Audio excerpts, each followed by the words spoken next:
إن يوم الفصل ميقاتهم أجمعين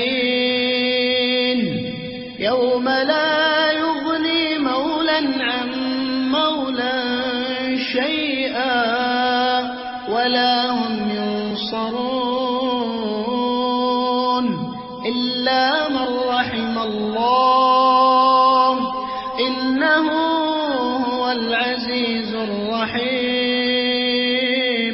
إن شجرة الزقوم طعام الأثيم كالمهل يغلي في البطون كغلي الحميم خذوه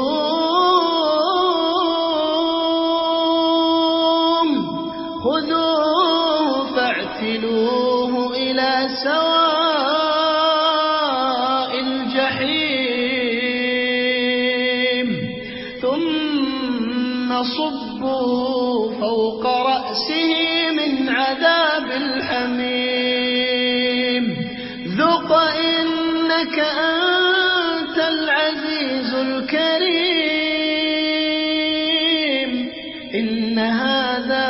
ما كنتم به تمترون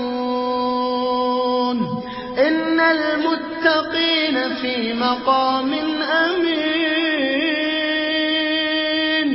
في جنات وعيون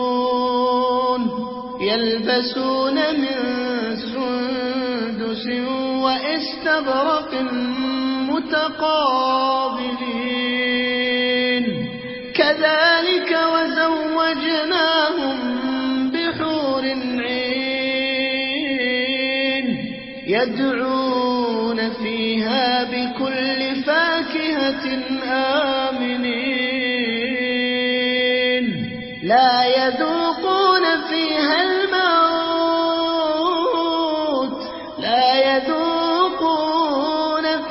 الموت إلا الموتة الأولى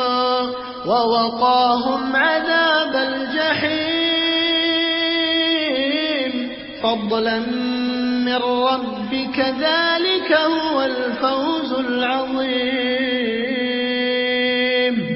فإنما يسرناه بلسانك لعلهم يتذكرون فارتقب إنهم مرتقبون